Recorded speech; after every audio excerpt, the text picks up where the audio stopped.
mais um evento comemorativo. Desta vez, estamos comemorando os 85 anos de fundação e de atividade cristã desta instituição, do Centro Espírita Luz e Trabalho. Gostaria de convidar para sentar à mesa nosso amigo Rossano Sobrinho. O Rossano, ele é terapeuta, psicopedagogo, educador, conferencista, escritor. Tem mais de 20 livros publicados na área da saúde e da espiritualidade. Hoje, pela manhã, não coincidentemente, porque coincidência não existe, ele lançou o mais recente livro, que é Renovando Corações, que é o tema dessa palestra, e todos os livros do Rossano estão à disposição aqui no nosso corredor. Então, com a palavra, nosso querido amigo Rossano Sobrinho.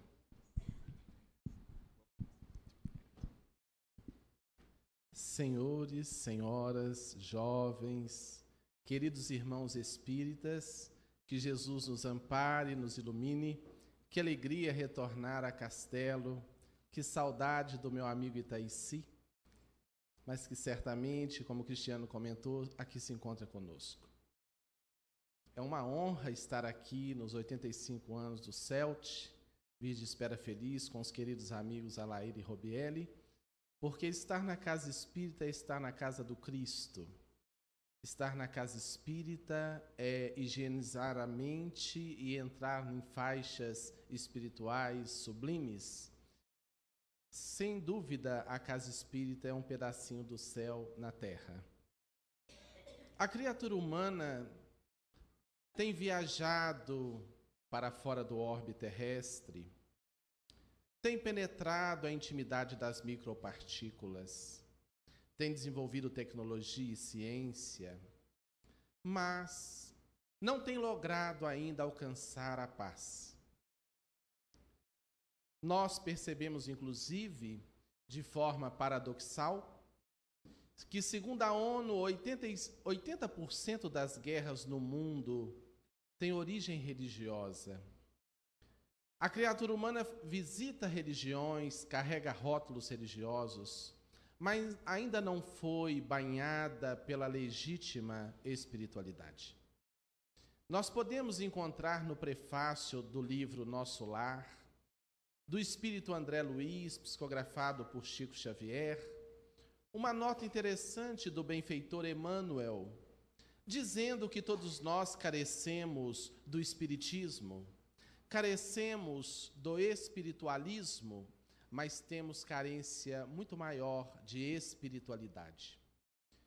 Muitas vezes penetramos nas religiões, lemos os livros considerados sagrados, mas ainda não contatamos a essência da divindade. Porque a essência da divindade movimenta algo no íntimo do ser. Nós temos hoje tanta tecnologia e tanta ciência, mas a criatura humana prossegue atrelada aos vícios, dominada pela insatisfação. O que acontece com o ser humano? Um escritor inglês escreveu no início do século XX que o homem teria perdido o endereço de Deus, que o homem estaria afastado da divindade. Nós, como escreveu um evangelista, segundo Jesus, nós temos ganhado o mundo, mas temos perdido a nossa alma. Uma criança hoje de 7 anos, segundo psiquiatras, especialistas da mente, tem mais informações do que o imperador romano da época de Cristo. Nossa mente está entulhada de muitas informações. Quantas vezes nós nos encontramos num local, mas não estamos ali em totalidade? A nossa mente vai em casa, vai num problema, a nossa mente visita coisas do passado, coisas do possível futuro, e perdemos a essência da vida, que está plenamente no agora. Nós depositamos o nosso coração nas preocupações, nos tornamos pessoas ansiosas. Hoje, o celular toma conta da vida humana. Estamos diante de uma geração cabeça baixa, que não sabe conversar, que não sabe dialogar. As casas são apenas casas, não são lares. Casas são união de tijolos, lares de corações. A palavra lar vem da palavra lareira. Na antiga Roma, as pessoas se reuniam em casa em torno da lareira para conversar. Tivemos depois o advento da televisão, temos hoje a internet, temos hoje o celular, e as pessoas quase não conversam.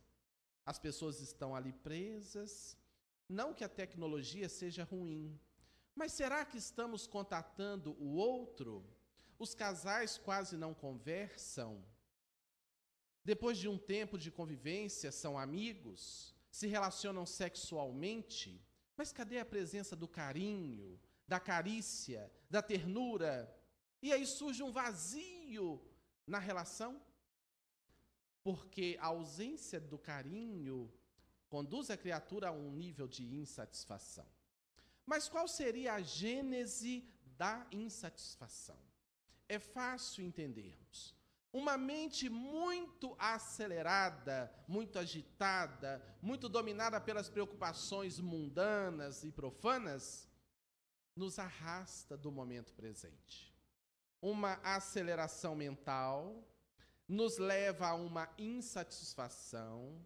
Essa insatisfação gera ansiedade, porque o indivíduo não fica bem onde ele está. Ele está aqui, mas ele está pensando no depois. Às vezes ele está namorando, mas a cabeça está na empresa, na escola, no comércio, no problema. Como outro dia atendendo um personal, e ele falou assim, nem na hora do namoro eu estou ali. Eu falei, então a situação é complexa. Porque quando nós elevamos o nível de prazer sensorial, nós saímos da mente. Seja um alimento saboroso, dificilmente quem gosta de chocolate come um chocolate pensando em pagar a conta. O indivíduo está ali comendo chocolate. Se falar que o mundo vai acabar, ele fala, peraí, deixa eu acabar com o chocolate. Depois o mundo acaba. Se até numa relação sexual eu não estou presente, onde eu estou?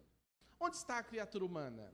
Quantas vezes o indivíduo toma um banho e termina de tomar o banho, desliga o chuveiro?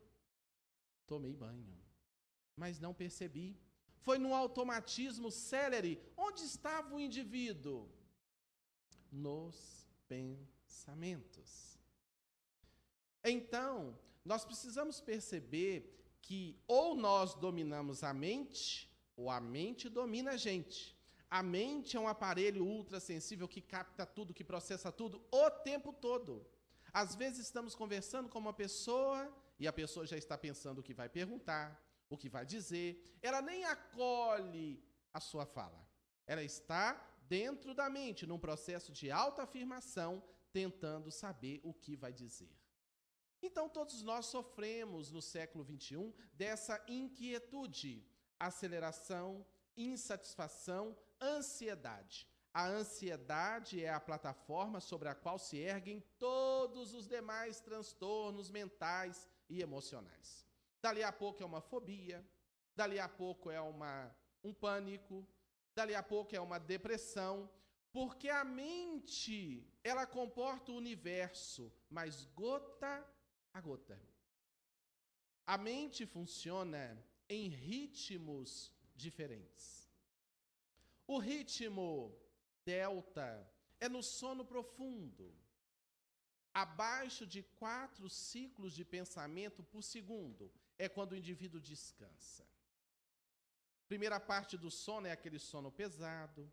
Depois vem um sono com sonhos. E por fim, aquele sono profundo, onde o indivíduo descansa. Mas as pessoas estão tão aceleradas que elas acordam entre 3 e 4 da madrugada num estalo. Puf! Como se não tivessem dormido. É a chamada insônia final. Não é a insônia da desencarnação, é um nome técnico. Existe a insônia inicial, em que o indivíduo demora a dormir. A insônia de manutenção, que você dorme e acorda, e a insônia final, que você desperta entre 3 e 4 da madruga e não dorme mais. O que acontece com a mente nesse momento? Alguém já viveu isso aqui, de acordar de madrugada e não dormir mais? Levanta a mão. Sem vergonha, uma floresta de braços. Né? É que a mente está tão acelerada que quando o corpo descansa, a mente acorda o indivíduo. Analisem bem. Você estava cansado, o corpo cansado, que não é você. Você é a consciência profunda, o eu profundo, o espírito imortal. Você está num corpo. Então você está ali, cansado, o corpo cansado, dorme.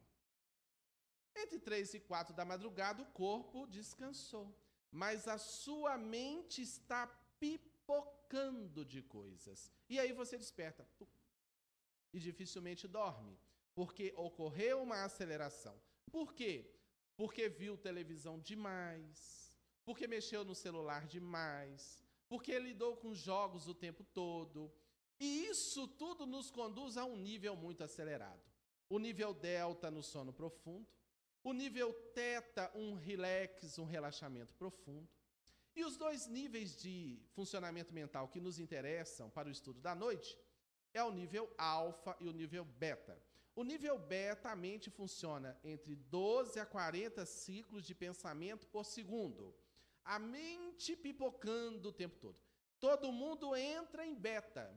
Problemas, trabalho, família, correria, isso e aquilo. Nenhum problema você entrar em beta.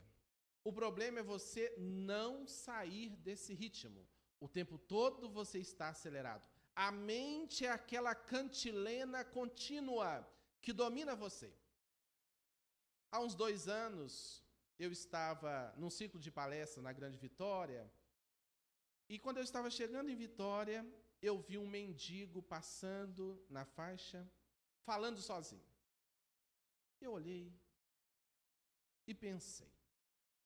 Estava escrevendo o livro Liberte-se da Sua Mente, que trata mais profundamente dessas questões. Qual a diferença dele para nós? A diferença é que nele a mente já dominou de tal forma que ele fala sozinho.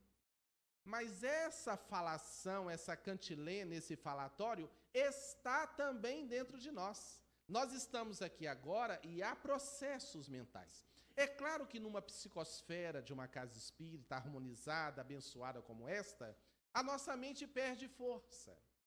Quantas vezes a gente chega aqui com a mente turbilhonada em beta e senta e dali a pouco ela vai aquietando, aquietando. Aquilo que parecia um problema gigantesco, você olha e não é um problema tão grande. E você olha, meu Deus, mas... Porque os nossos problemas passam por uma interpretação pessoal. É diferente dor de sofrimento. A dor é objetiva, é o fato. O sofrimento é uma interpretação subjetiva da criatura humana segundo o seu nível evolutivo. Então você passa por uma experiência. Francisco de Assis, quando teve uma afecção nos olhos, teve os olhos cauterizados. Quando trouxeram o ferro em brasa viva, Frei Leão deu no pé, os discípulos não suportaram. E irmão Francisco, São Francisco de Assis, cantou um hino ao irmão Fogo, dizendo, não me machuque tanto. E o ferro em brasa, tss, tss, e o cegou. E um discípulo disse, mas Pai Francisco, o senhor ama a natureza, tanto é que ele é o patrono da ecologia no mundo. O senhor canta ao irmão Sol, à irmã Lua, fala com os peixes, e agora o senhor está cego. Ele disse, eu perdi a visão do mundo das formas para ganhar a visão do reino de Deus. Porque o reino de Deus é muito mais do que ver, o reino de Deus é sentir. Bem-aventurados os puros de coração, porque verão a Deus. Não é ver com os olhos, é sentir. É olhar uma flor, silenciar a mente turbilhonada e sentir Deus subjacente, imanente, presente na flor. É estar numa quietude psíquica. Como diz no Oriente, Deus habita no silêncio. Quando nós oramos, falamos com o Pai. Quando nós silenciamos, o Pai fala conosco. Então precisamos sair desse ritmo beta para o ritmo alfa, que é entre 7 e 12 ciclos de pensamento por segundo. No ritmo alfa, a gente sente a vida, sente o corpo. Um dos portais para sentir o momento presente é a meditação, a oração, sentir o próprio corpo físico. Se a sua mente estiver muito inquieta, sinta o corpo, sinta as mãos. E aí você vai saindo paulatinamente de beta, entrando no ritmo alfa e tudo fica melhor. Temos proposto que as pessoas tirem pelo menos 15 minutos todo dia para uma meditação. Como seria essa meditação? Seria focar na respiração, sentir o próprio corpo físico e observar os pensamentos. Não é parar a mente. Tem gente que acha que meditar é parar a mente. Você observa, vem um pensamento, ele te arrasta. Quando eu sei que estou na mente, se eu estou no passado ou se eu estou no futuro, eu estou na mente. E alguém poderia dizer, mas o que tem a ver renovar corações com o nosso estado mental? Tudo. Vejamos as palavras do apóstolo Paulo. Transformai-vos pela renovação da vossa mente, para que experimenteis qual seja a boa, agradável e perfeita vontade de Deus. Uma mente limpa, quieta, nos faz entrar em comunhão com a vida. Os seres que vão se iluminando não precisam de muito para se felicitarem. Eles têm muito no pouco. Como dizia o próprio São Francisco de Assis, ser rico não é possuir todas as coisas, é não carecer delas. Como certa feita, Mahatma Gandhi, visitando uma feira muito rica, achando tudo muito lindo, muito maravilhoso, e ao final da feira, um comerciante veio dizer, Mahatma, o senhor gostou da nossa feira? Demais, muito. Mas o senhor não comprou nada? Ele falou, eu não preciso. Só de ver eu já me satisfaço. Eu não preciso ter para possuir. Eu sinto. E nós, às vezes, precisamos de tanta coisa. Uma sociedade consumista tem, cada vez quer mais. Estamos ganhando o mundo, repetimos, e perdendo a nossa alma. Então, Carl Gustav Jung dizia que a nossa vida deve ter 2 movimentos. Um movimento para fora, o social, a casa espírita, a conversa, os amigos, a família. Mas carecemos de momentos para dentro, de silêncio, de contemplação. Há pessoas que nunca olham para o céu. E analisemos que nós somos a única criatura na Terra que tem condição de erguer os olhos ao céu. Os animais irracionais só olham para frente e para baixo. Mas nós não temos isso mais. Nós estamos sempre entulhados de muitas coisas. Então vamos criar um espaço na nossa agenda diária para o silêncio. Um momento de leitura, por exemplo. Tem gente que fala assim, mas eu tenho muita dificuldade. Me dá um sono que eu entre em desdobramento. Eu recomendo, leia em pé, porque se você cair, você bate a cabeça no chão e acorda e continua lendo. Porque o nome disso é preguiça. A gente quer ser espírita, mas não estuda. Está lá a orientação, espíritas, amai-vos, espíritas, instruí-vos. Nós não podemos ser espírita com hora marcada. Eu sou espírita na palestra de domingo. Isso é religiosismo, igrejismo, não é espiritismo. Essa dicotomia de vida diária, de vida dentro de templo, não é espírita. O espírita é espírita onde estiver. Não é bater cartão na reunião de domingo que vai resolver nossa vida espiritual. É a transmutação da nossa vida diária, é da vivência. Primeiro eu tenho que saber, estudando, assistindo palestra, lendo as obras, participando dos encontros, dos estudos na casa.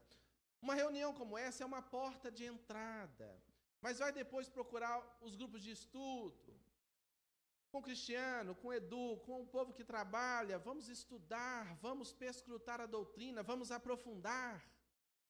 Então, primeiro você vai saber, porque não é possível ser espírita sem saber.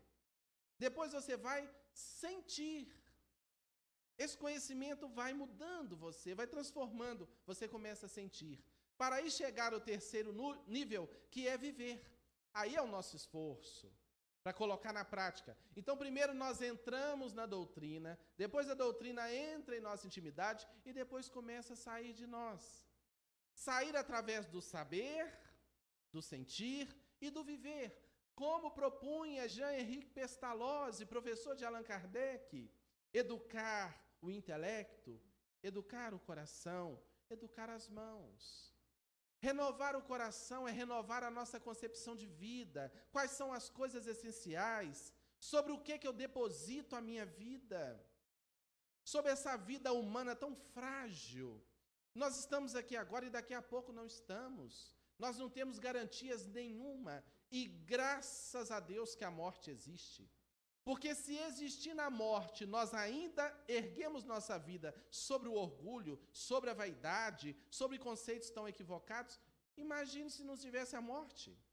Eu acho que os cemitérios devem ficar à vista ainda por um bom tempo na humanidade, para a gente passar e saber que tudo que é material finda ali.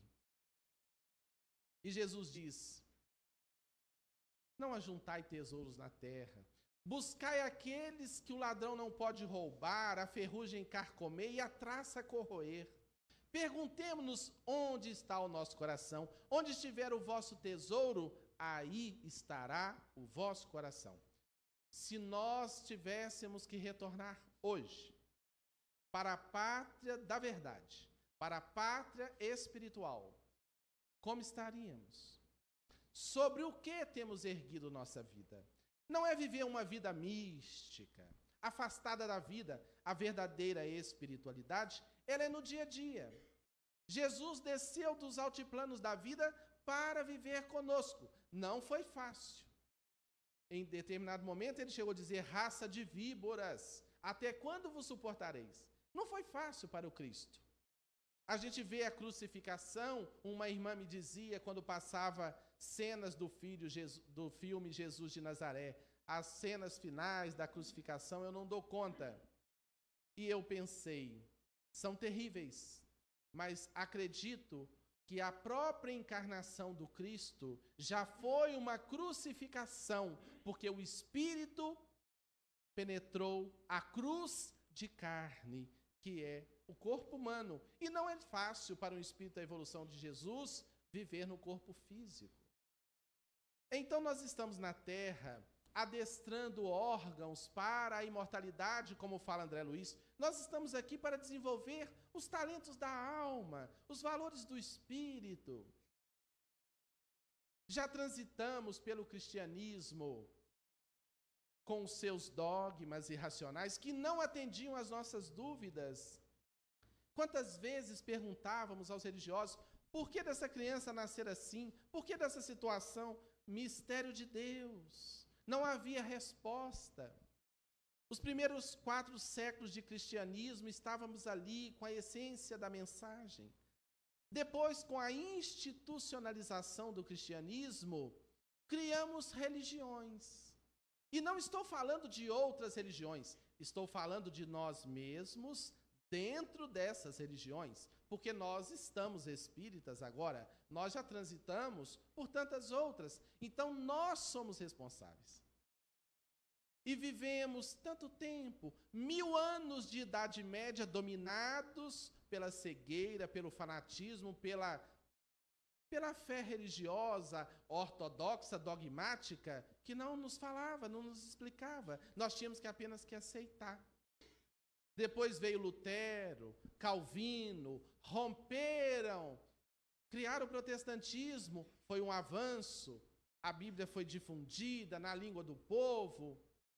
Embora consideramos que São Francisco de Assis foi um dos primeiros reformadores, depois João Hus, mas Lutero, Calvino e outros abriram um novo caminho Mas depois, no século XVIII, com o iluminismo francês, com o avanço da inteligência e das ciências, as religiões literalistas tradicionais não nos atendiam mais. E nós estávamos às portas do materialismo, fundamentado no atomismo grego de que a vida é átomo, vácuo e movimento.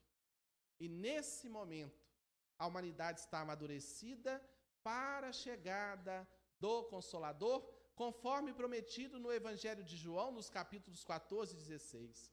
Jesus teve a oportunidade de dizer: tenho ainda muito que vos dizer, mas vós não podeis suportar agora. Quando vier, porém, o Espírito da verdade, o Paracleto, o advogado, algumas traduções, o conselheiro, relembrará tudo o que eu disse e dirá coisas novas. E o Espiritismo chega na França através do trabalho monumental do professor Hippolyte Denisard Rivail.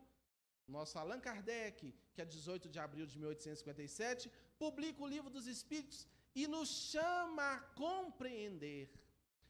Nosso querido Chico Xavier, quando foi indagado, o que o Espiritismo trouxe para você de significativo? E o Chico disse: entendimento. Entendimento. Quando nós não entendemos, a nossa dor se agiganta, porque nós sofremos sem saber. Quando nós entendemos, nós passamos a mão na esteira da nossa dor e nós a carregamos. Quando nós compreendemos, nós tomamos da nossa cruz, compreendendo que é um mecanismo de progresso, de despertamento, de desenvolvimento. Existe a dor porque há ignorância, a dor é evolução, a dor que nos impulsiona. E o Espiritismo explica isso matematicamente, objetivamente, como Jesus prometeu, que o Consolador falaria sobre o Pai de forma direta. Não tem alegorias. Você quer saber? É isso aqui. Muita gente tem medo do Espiritismo. Alguns acreditam que é por críticas sociais, preconceito. Outros acham que é coisa do diabo. Vou dizer uma coisa para os irmãos e podem discordar. Eu acredito que o grande medo do indivíduo em contatar o Espiritismo é ter que lidar com ele mesmo. Porque o Espiritismo coloca um espelho diante de nós. Não tem mais padres, não tem mais pastores, nem médiuns que definam nossa vida. Nós saímos da heteronomia, a lei que vem de fora, em busca da autonomia. Eu não faço mais porque o padre não quer, respeitamos todas as escolas religiosas, mas eu sou convidado a entender. Nós, como seres humanos, passamos pela anomia, um período de ausência de leis, a heteronomia, quando alguém define o que é certo e errado, mas o Espiritismo não trabalha nessas bases, ele trabalha na autonomia. Quando Allan Kardec pergunta onde está escrita a lei de Deus, a resposta é em algum livro? A resposta é na consciência, questão 621 do Livro dos Espíritos. Todos os livros considerados sagrados, a Torá, a Bíblia, o Bhagavad Gita, o Alcorão, o próprio Livro dos Espíritos, não são verdades absolutas. São tentativas de configurar no plano físico a verdade íncita na consciência humana. Precisamos entender o próprio Espiritismo como uma filosofia, uma busca, uma análise. Senão nós vamos pegar o Livro dos Espíritos, enfiar debaixo do braço e fazer dele uma Bíblia. Mas Rossano veio dos Espíritos superiores, sim, mas passou por uma interpretação, por uma avaliação. E nós estamos sempre progredindo. Nós temos bases racionais. E ninguém tem que aceitar nada cegamente também. Ah, eu li uma obra mediúnica que falou isso. Não concordei. É um direito seu. Tanta obra mediúnica. Já encontrei assuntos que contrastam entre obras mediúnicas. E isso diminui o Espiritismo? Em absoluto. Allan Kardec chega a dizer que se a ciência provar que o Espiritismo está errado em algum ponto, devemos abandonar esse ponto e seguir a ciência. Olha que coisa linda. Há religiões que proíbem seus prosélitos de adentrarem numa casa espírita. Allan Kardec propõe um estudo de todas as obras, inclusive das obras que contestam a doutrina espírita. Quando ele orienta a formação da biblioteca espírita, naquela época, ele propõe livros de história, ele propõe livros espíritas e propõe a leitura de obras contrárias ao espiritismo. Eu me recordo que eu desde cedo buscava respostas espirituais. Acredito ter transitado pelo sacerdócio em vidas passadas, como a maioria dos palestrantes espíritas. O movimento espírita está cheio de ex-padre, ex-pastor, ex-freira. Estamos todos de volta. E eu buscava respostas. E certa feita, visitando a biblioteca de um advogado de nossa cidade, uma biblioteca vasta, eu encontrei um livro de um religioso que contestava o espiritismo. E eu fui ler aquele livro. Eu não era espírita, eu estava buscando. E interessante que quanto mais eu lia o que o autor falava contra o espiritismo, num ataque frontal, mais eu achava fantástico o espiritismo. Falei, gente, mas o que ele está contestando não faz sentido. E eu fui me tornando espírita através da leitura de uma obra de um religioso que propunha atacar o próprio espiritismo. O que nos faz lembrar de Schopenhauer, que dizia que a verdade passa por 3 fases. Primeiro, o deboche. Isso é coisa de doido. Imortalidade, espíritos, isso é bobagem. Depois que a coisa fica séria, o ataque. Isso é do diabo. E etc. Uma vez chegando numa cidade para fazer um seminário, eu vi sal grosso na calçada do centro espírita. Aí eu perguntei à companheira, o que acontece aqui? Eu pensei, eu acho que eu cheguei no lugar errado. Não, Rossana, o povo passa e joga sal grosso. Medo do espiritismo. Então é o ataque. O espiritismo difundiu muito no Brasil graças ao ataque de certos religiosos. Como aconteceu quando o livro dos espíritos, alguns exemplares, 200 exemplares, chegaram na Espanha e um bispo mandou queimar e o vento batia e as folhas iam, o povo corria atrás para ler. O ataque promove também a divulgação. Mas depois do ataque vem a aceitação. Com a maturação da alma, porque o espiritismo não se chega por argumento de você convencer, enfiar a goela abaixo. Chega um momento que o indivíduo olha e fala, mas não é que é isso? É a maturação de dentro para fora, porque a lei divina está dentro de nós. Mais cedo ou mais tarde, o indivíduo percebe, peraí, se Deus é o construtor do universo, ele não pode duelar com Satanás no mesmo nível? Se Deus é misericórdia e amor, não pode haver inferno eterno? Essa força brota do ímã do ser, da consciência, do self, do Cristo interno, o nome não importa. É a verdade que transborda de dentro para fora. Então o indivíduo vai tendo contato com a doutrina. Mas muito mais do que saber, carecemos muito viver. Eu me recordo, e ainda narrei hoje pela manhã, ao lançar o livro Em Espera Feliz, que um dos primeiros contatos, antes mesmo da leitura dessa obra que contestava o espiritismo, eu era garoto. E meu pai, simpatizante da doutrina, de vez em quando me falava do grande médium Francisco Cândido Xavier. E era um período de eleições, como o momento que vivemos, e eu estava assistindo TV. Eu gostava, no dia da eleição, de ver os artistas, as autoridades chegarem para votar. Chegava cada carrão, com seguranças, e agora o cantor fulano de tal, e parava aquele carro, os seguranças, e passavam artistas, e as meninas gritando, e aquele movimento, agora a autoridade tal, e a Rede Globo passando aquilo e a gente ali, né? Menino lá das Minas Gerais, né? Meio macaqueiro, olhando aquilo, achando aquilo bonito, um olhar puro daquilo. Até que, de repente, a jornalista falou assim, agora vai votar um grande brasileiro. E aí eu esperei o carrão, a limusine, alguma coisa, e parou um táxi. Falei, mas errar, a câmera filmou errado. Parou um táxi amarelinho. Não tinha segurança. Desceu um homem franzino, com uma boinazinha na cabeça, sozinho. Mas para os meus olhos ele não estava sozinho. E eu lembro que a jornalista disse, o médium espírita Chico Xavier. Ali, eu criança, parei.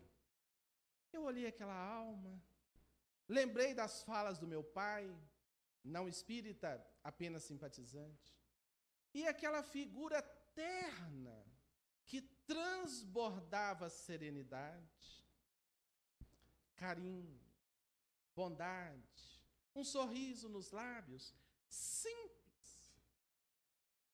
E lá dentro de mim, algo muito forte se movimentou. Eu não tinha ainda a maturidade intelectual para decodificar nada, mas intuitivamente eu sabia, tem algo sério aqui.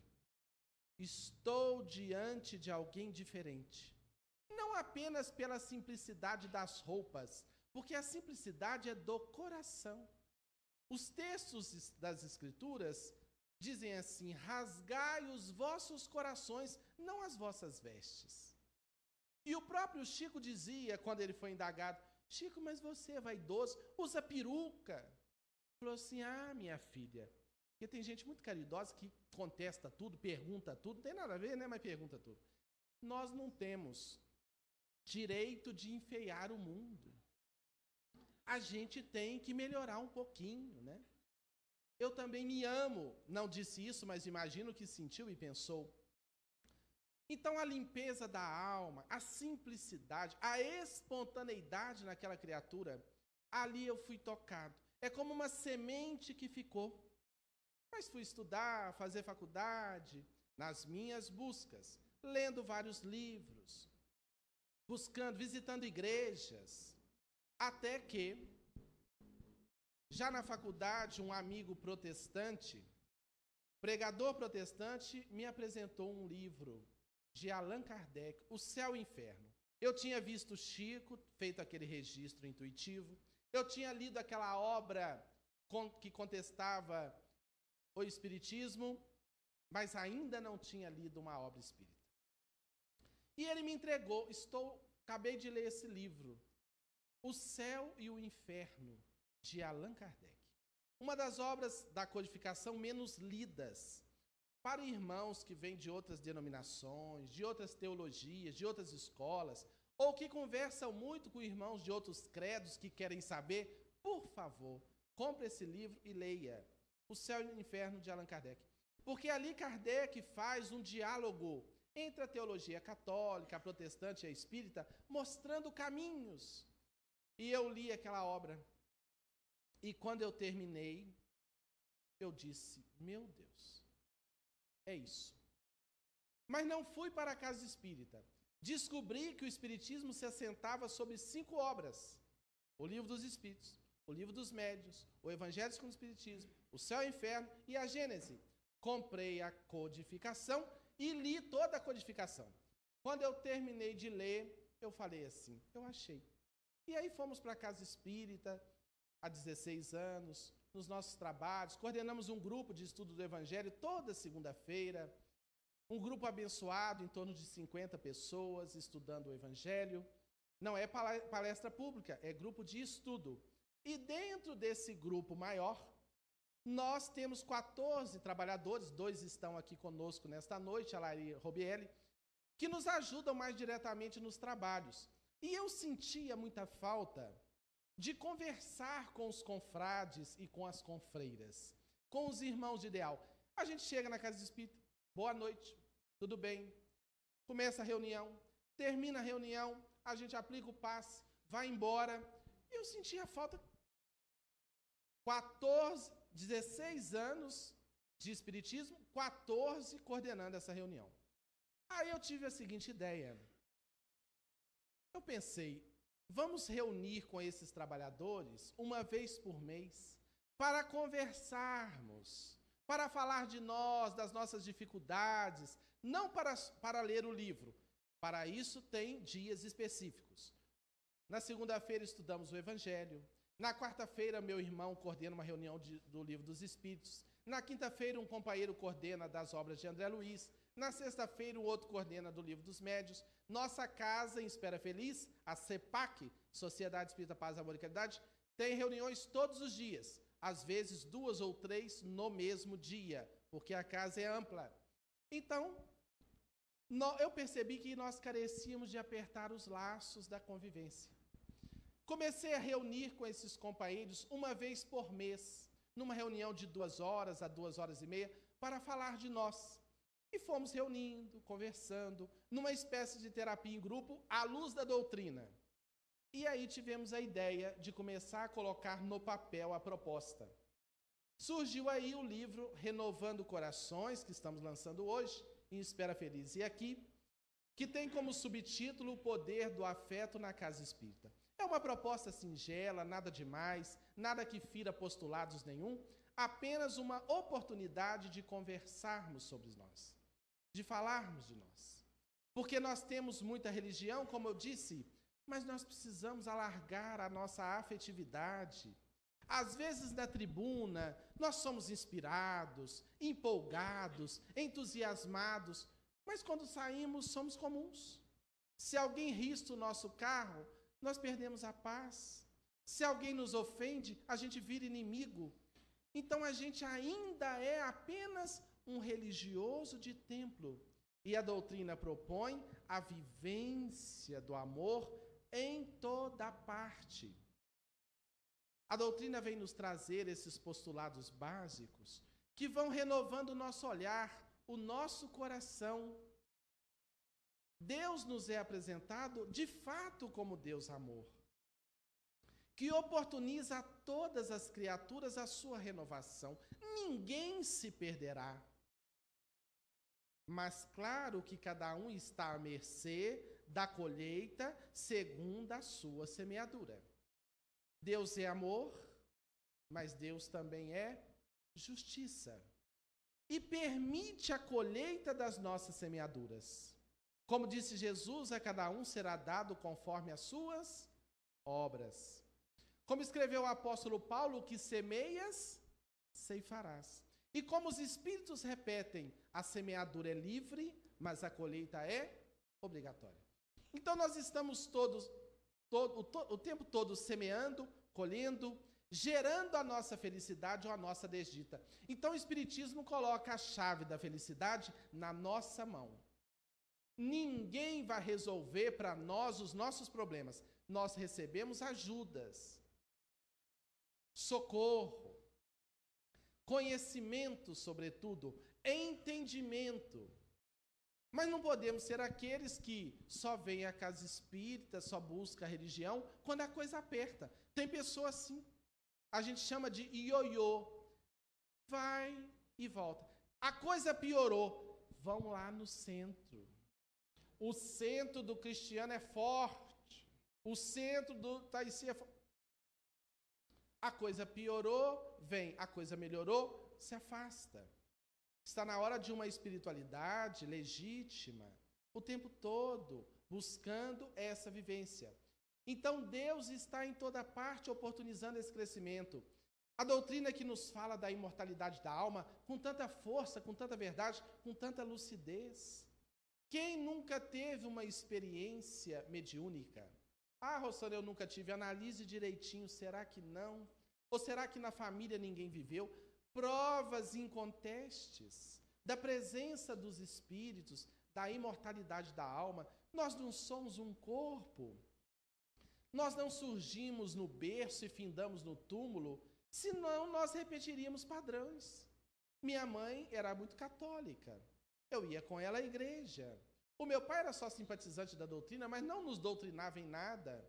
Mas algo dentro nos levou a buscar e a contatar a doutrina, e assim somos muitos. Então a imortalidade da alma, na doutrina espírita, ela é provada. A reencarnação que traz as respostas. É a grande chave que nós trazemos. Isso muda o nosso olhar. Não tem que ter desespero. Dizem os benfeitores espirituais que Deus não faz sintonia com o desespero. Na hora do aperto, a pessoa desespera, perde o equilíbrio, perde a paz. Calma. Peço licença para contar uma experiência muito singular.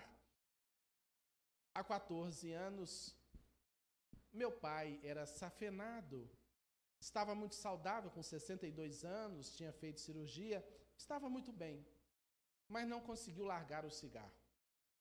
E numa noite, eu vi o velório de meu pai. Vi o velório de meu pai, levei um susto, despertei com aquela cena muito forte e pensei, deve ser coisa da minha cabeça. Porque os espíritos superiores não iam me mostrar uma cena tão difícil, né? Interpretei assim como algo psicológico, ou algum espírito perturbador querendo me deixar triste, me abalar. Menos de um mês depois, eu ainda dava aula, estava numa escola, atuei como professor durante 20 anos, dos 18 aos 38. Quando alguém me chama e diz, Rossano, o telefone é do hospital. Quando eu atendi, a moça do hospital disse, Rossano, vem para cá que seu pai está muito mal. E quando ela me disse isso, o sonho, a lembrança, e eu sabia. O pai desencarnou. Cheguei no hospital, um primo me recebeu, ele dava aula de música na cidade de Dores do Rio Preto, estava retornando para a Espera Feliz quando infartou. E o médico veio, um médico jovem, destampou o corpo, e quando eu vi, de coração, fui inundado de paz. Eu olhei a cena e vi meu pai já não está mais ali. Ou já está saindo, desencarnando, porque morrer é diferente de desencarnar. Mas eu pensei, meu Deus, a vida não é isso. O meu velho não está morrendo ali. O meu velho não morreu ali. Ele amou tanto, ele fez tanto por nós. A certeza absoluta de que a vida prosseguia estava ali, porque o amor não morre. Nunca. E naquele momento, paz. E a única preocupação, minha mãe, meu irmão. E logo já me disseram, sua mãe está na portaria. Ali foi difícil. Eu fui. E ela perguntou, o que houve? Ele está passando mal? E eu tive que dar a notícia. Mas a doutrina espírita é um medicamento que muitas vezes chega antes da doença. Ela já tinha chegado, o Consolador já tinha chegado, e eu estava preparado, graças a Deus, e vi que ele fechou o ciclo, que ele retornou à vida espiritual, e que prossegue vivo dentro das possibilidades dele. Então todos nós sabemos de alguma forma da imortalidade. Nós não somos esse corpo perecível. Nós estudamos, lutamos, vivemos, trabalhamos, amamos, servimos, para uma hora a morte chegar e acabar com essa brincadeira? Claro que não. A vida prossegue. Nós vemos uma vida como de Chico Xavier. Quantas mães receberam mensagens de seus filhos, mensagens seguras? Quantas experiências através deste homem? Um grande missionário que doou a vida. Então nós temos Deus, a imortalidade, a reencarnação, e isso vai nos renovando o coração, dando-nos sentido existencial. Porque muita gente é infeliz, porque não sabe nem por que nem para que veio, não sabe a origem e nem a destinação, e a doutrina nos traz isso. Por que estamos aqui? Não estamos aqui para erguer impérios materiais e palácios, estamos aqui para nos melhorarmos. Tudo é paisagem, tudo é um jogo de ilusão a serviço do ser imortal. Tudo é pedagógico. Temos hoje, amanhã não temos. Agora, o que arrebanhamos, o nosso conhecimento, as nossas amizades. Chico Xavier dizia, a maior riqueza que tenho são os meus amigos. Os amigos sinceros, isso não morre nunca. Ao chegar aqui, me veio a lembrança do Itaici. Meu Deus, é claro que não morreu. Prossegue vivo. Aquele homem aqui trabalhava, que aqui nos recebia, e etc. Então a doutrina vai nos fortalecendo, renovando nossa visão, renovando nosso olhar. a mediunidade, a comunicabilidade com os espíritos, presente tão patentemente. Agora é preciso estudar, é preciso meditar. O Espiritismo não vem remendar corpos, apenas curar algumas feridas. Ele vem renovar a criatura humana em totalidade. Se nós ficarmos presos só no socorro espiritual, só no passe magnético, nós estaremos na periferia da doutrina, ou só no fenômeno. Tem gente que vem à casa espírita por conta do fenômeno. O espírito Viana de Carvalho, ele assevera que o fenômeno mediúnico é a orla do caminho. O caminho é a doutrina. O fenômeno mediúnico é a moldura do quadro. A tela é a doutrina. É ela que nos ilumina. Espiritismo não é fenomenologia. Ele veio através da fenomenologia, mas o Espiritismo é vida. Dizia o Chico que o Espiritismo é Jesus de novo para o coração do povo. É um entendimento direto. Vem conhecer, vem estudar, vem analisar, que seja contestar. Mas é assim que a gente caminha. Não tem mais medo de nada. Medo de quê? Deus é amor, somos espíritos imortais. Diz André Luiz que o único mal que temos a temer é aquele que ainda existe dentro de nós. O resto, não importa. Façamos o nosso melhor. E se errarmos, perdoemos-nos. Allan Kardec propõe o processo. Errou, arrepende, para aí, não. Você expia, sofre, passa pelo desgosto consigo mesmo e repara. Como escreveu Pedro, o amor que cobre multidões de pecado. Nós estamos sempre nos restaurando, estamos sempre renascendo, estamos sempre evoluindo. Gostaria de narrar uma passagem da época do Cristo que mostra a essência do Espiritismo. A essência do cristianismo restaurada pelo Espiritismo. E a passagem traz ingredientes neotestamentários do Novo Testamento e do Evangelho, acrescida por mensagens dos benfeitores. Conta-se que era uma tarde e Jesus se encontrava na casa de Simão Pedro. Havia um povo ali presente, assistindo os milagres do homem de Nazaré. Chegou uma mulher cega e, com o toque do mestre, voltou a enxergar. Um indivíduo surdo voltou a ouvir.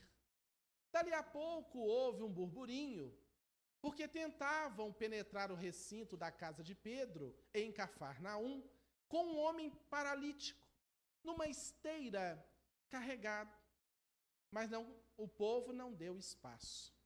O povo queria ali ficar. É o ego humano que não cede espaço. Tiveram a ideia de subir com o homem até o teto da casa, descer por uma abertura, e aquele homem desceu na esteira, amarrada por cordas, até a presença de Jesus. Ali foi ele colocado, deformado, naquela esteira, paralisado. E Jesus olhou para ele e disse: Natanael, ben Elias, tu crês que eu te posso curar? Ele levou um susto e disse: Rabi, tu sabes o meu nome? Claro, Natanael. Eu sou o bom pastor e conheço minhas ovelhas nominalmente. Natanael, ben Elias, Natanael, filho de Elias, tu crês que eu te possa curar? E ele disse: sim, Senhor. Eu creio. E Jesus olhou e disse: então levanta e anda. O povo ficou perplexo, porque ele já tinha curado várias pessoas naquela tarde, mas o quadro era delicado e complexo. O homem cravou os cotovelos magros no chão áspero da casa de Simão, com muito custo ergueu-se, colocou-se de pé, tomou da esteira e saiu cantando aleluias.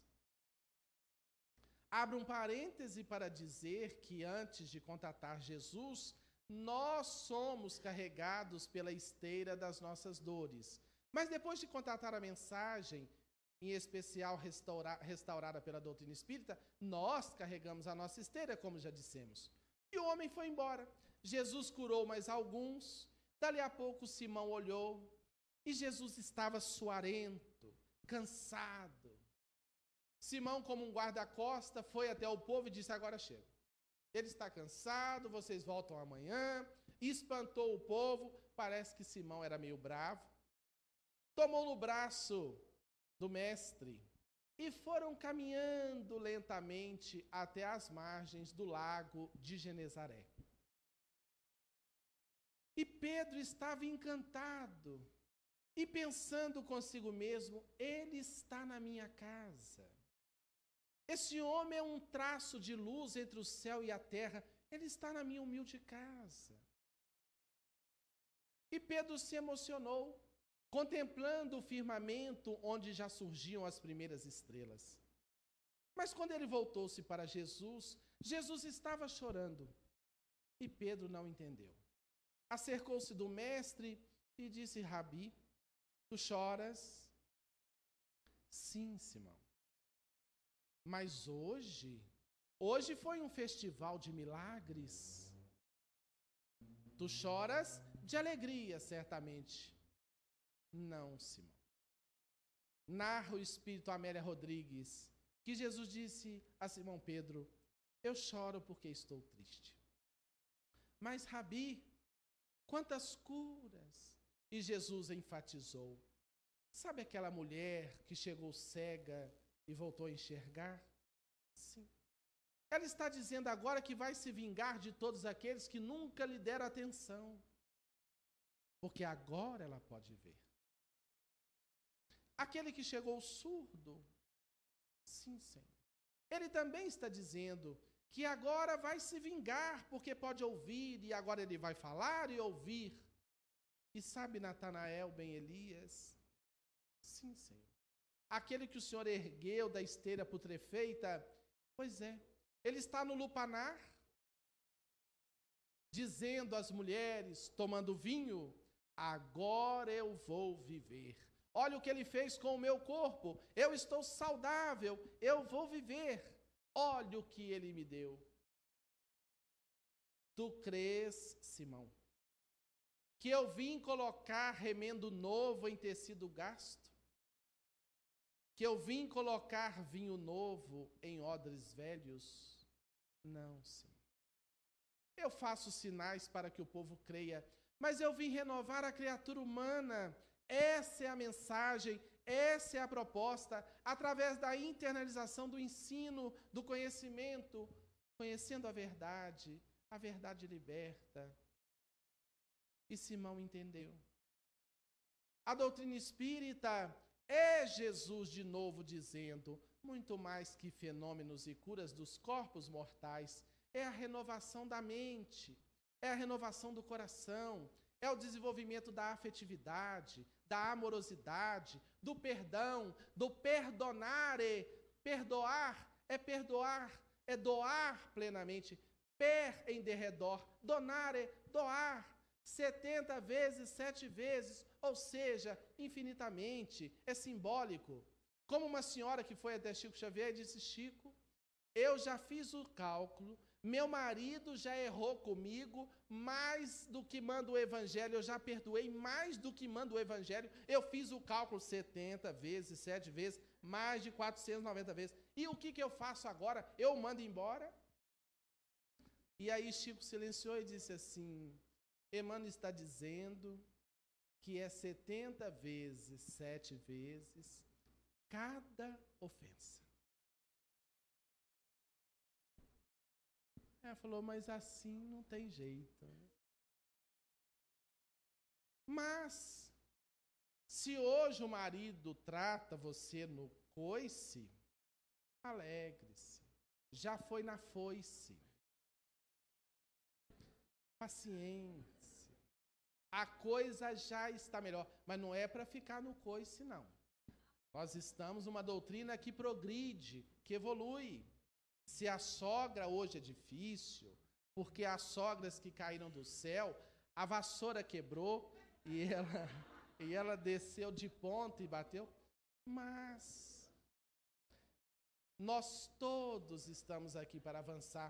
Um pouco de ternura, um pouco de amor, renova as criaturas. Ninguém resiste ao amor. Ninguém. Aqueles que mataram o mestre, muitos de nós, talvez estivéssemos lá, fomos tocados por ele.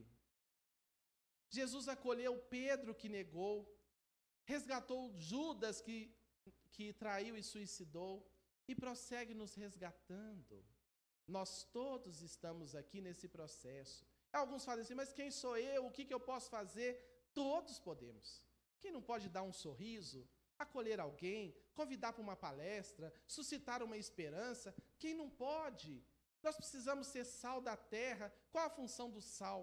Dá sabor ao alimento, dê sabor à vida, fale do bem, cultive o otimismo, saiba que Deus está guiando todas as coisas, não tem pessimismo.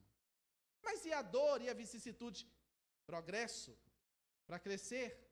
Os Espíritos dizem que a dor é um convite da vida para que aceitemos uma entrevista com Deus. Ai de nós se não houvesse a irmã dor. Não é masoquismo não, é realidade. Nós não somos coisa muito boa ainda não. Então ela nos visita, uma dificuldade aqui, uma crítica ali, um ataque, uma doença, nos resgata para a lucidez de que nós não somos corpos, matéria, riqueza material, poderes efêmeros, nós somos espíritos imortais, filhos de Deus e herdeiros do universo. Estamos aqui para isso. Se eu amo, a minha vida é mais feliz. A ciência vem mostrar que o amor cura. A produção de endorfinas, de serotonina, de dopamina, de noradrenalina, passa pela amorosidade, pelo poder do afeto, de uma boa palavra.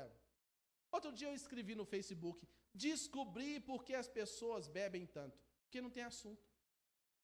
Aí põe a cerveja lá, medita com a cerveja, conversa com a cerveja, porque não lê. Ou é maledicência, ou é beber, ou é... Por que a gente não fala das coisas boas? Leia as biografias dos seres que passaram por aqui, iluminados, tantos bons assuntos.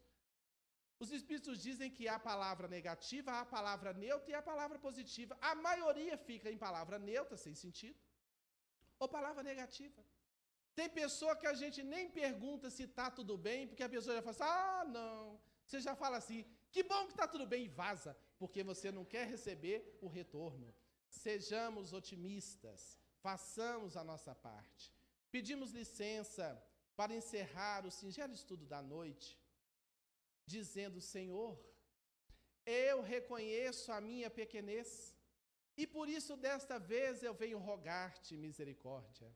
Eu gostaria de ser uma galáxia de estrelas para iluminar a terra inteira. Mas se eu não conseguir, me deixa ser um pirilampo, na noite escura, iluminando a treva e a amargura de quem anda na escuridão. Gostaria de ser uma chuva generosa, caindo sobre a terra porosa, fazendo reverdecer o chão. Mas se eu não lograr, deixa-me ser um copo com água fria, matando a sede, a agonia, de quem anda na exasperação. Gostaria de ser um jardim de flores de todas as cores, para embelezar as paisagens da terra. Mas se eu não conseguir, eu te quero pedir para ser uma rosa solitária na frincha da rocha, embelezando as paisagens da natureza. Eu gostaria, Senhor, de ser uma montanha altaneira, de onde se pudesse avistar a terra inteira. Mas se eu não puder, permita-me ser uma pedra, pavimentando o caminho por onde passa o herói na busca do seu destino e de sua alta iluminação.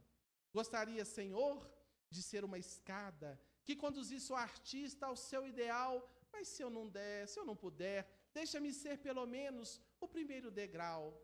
Eu queria, Senhor, ser cantor, declamador, compositor, para cantar a tua mensagem de luz, mas se eu não conseguir, Jesus, deixa-me ser pelo menos uma árvore, com a estrada sob sua sombra, ou então estar ali no chão esperando de mansinho, passar um coração pelo meu caminho, e quando ele se for eu lhe possa dizer, olá amigo, para onde vai? E se ele olhando para trás me inquirir, quem és tu? Eu lhe possa dizer, Sou teu irmão, dá-me tua mão. Sou teu amigo, eu irei contigo. E lado a lado eu possa declamar: Senhor, obrigado porque eu nasci. Obrigado por estar aqui. Obrigado pela abençoada doutrina espírita. Por essas luzes que vêm do mais alto, nos convocando à renovação, à melhoria, às construções do bem em toda parte. Pelo teu amor, Senhor. Muito obrigado pelo carinho desta casa abençoada, pela paciência dos senhores. Muito obrigado e boa noite.